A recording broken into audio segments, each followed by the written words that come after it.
Daryl Yap confident na maipalabas ang movie na The Hour of Pepsi Paloma.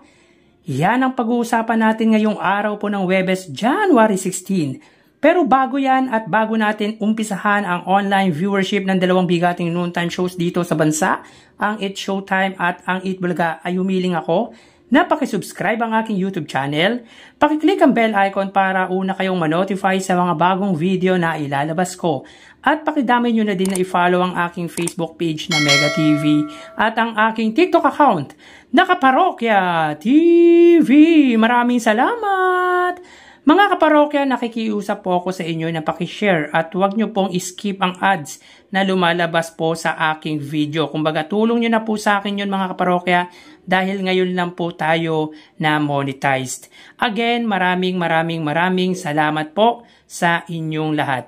So yun nga mga parokya, tila confident ang controversial director na si Daryl Yap na maipalabas ang kanyang pelikula na The Hour of Pepsi Paloma. Sa latest post nito sa kanyang official Facebook account ay tila mga karakter naman po ng soft drinks beauty ang ibinida nito, kung saan makikita ang apat na kababaihan na tila karakter ni na Miranda, Myra Manibog, Coca Nicolas, Sarcy Emmanuel at Pepsi Paloma. Yun nga mga parokya, kamakailan lang ay nag-post ang direktor na hindi daw close si Sarcy Emmanuel at even si Coca Nicolas kay Pepsi Paloma, which is for me yun naman ay imposible dahil sila ang nakasama ng late Pepsi Paloma sa trabaho.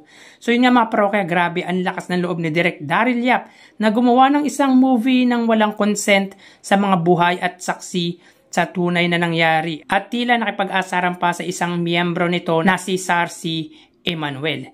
Nawala na ata ng respeto ang controversial director na ito dahil sa lakas siguro ng backer nito at hindi man lang hiningi ang advice ng mga buhay na isinama niya sa ginawang pelikula. Paano kaya kung ipatigil ng korte na ipalabas ito? Dahil alam naman natin na may isinampang kaso ang veteran actor-comedian na si Bossing Vic Soto sa direktor na si Daryl Yap kaugnay sa teaser video na pinost nito. Sayang ang pinaghirapan at ginastos nito kung hindi matutuloy. Well, hindi naman si Daryl ang gumastos dito dahil merong producer ito na nag-finance para gawin ang nasabing pelikula.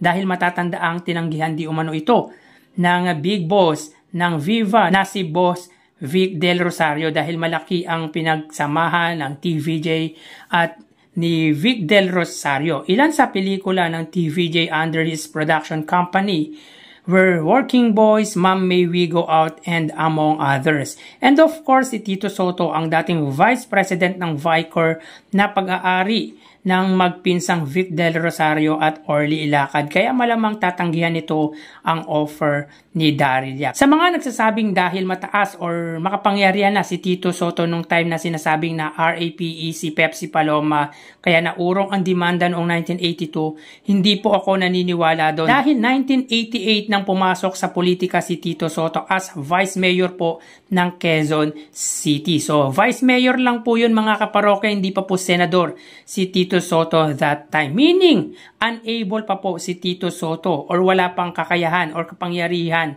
nung time na yon. At nag-uumpisa pa lang po ang Tito Vic and Joey mga kaparokya noong time 1982. And knowing Rene Cayetano ay hindi papayag na ganun-ganun na lang dahil kilalang magaling na abogado ang dating senador na ama ng kasalukuyang senador na sina Pia at Alan Cayetano. Si late Rene Cayetano at Lorna Capunan po ang mga abogado ni Pepsi Paloma, kaya naniniwala ako na hindi papayag si Rene Cayetano na iatras ang kaso against iconic trio at Richie D. Horsey or Vic Soto, Joey De Leon at Richie D. Horsey. Kayo mga parokya, ano sa palagay ninyo? Matutuloy kaya ang pelikula ni Direk Daryl Yap? Please comment down below. So tara ating alamin ang online viewership ng dalawang bigating noontime shows.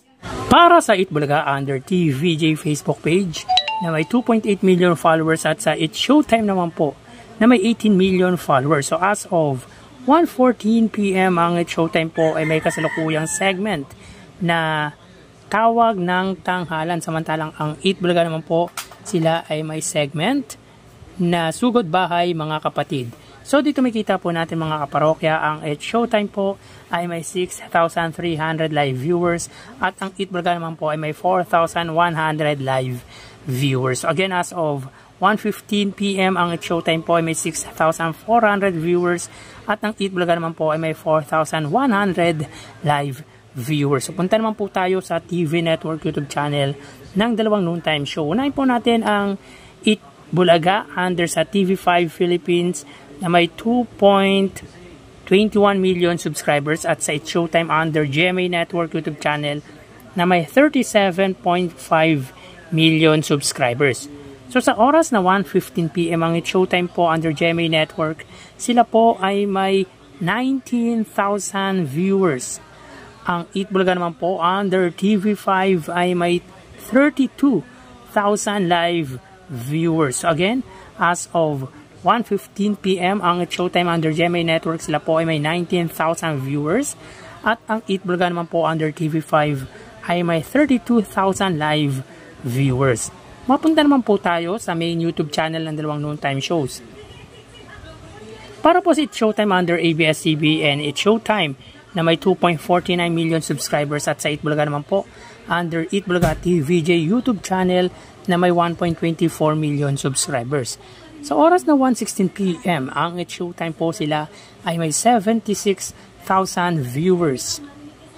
Ang Eat Bulaga naman po, sila po ay may 103,000 or 104,000 live viewers. So again, as of 1:16 PM ang It's Showtime, sila po ay may 76,000 live viewers at ang Eat Bulaga naman po ay may 104,000 live viewers. So bali, ang total na nakuha po ng dalawang noontime shows ay mga kaparokya, bago natin bigyan total viewers na nakuha ng dalawang noontime shows ay humiling ako na pakisubscribe ang aking YouTube channel, pakiclick ang bell icon para una kayong manotify sa mga bagong video na ilalabas ko, at pakidami nyo na din na i-follow ang aking Facebook page na Mega TV at ang aking TikTok account na Kaparokya TV.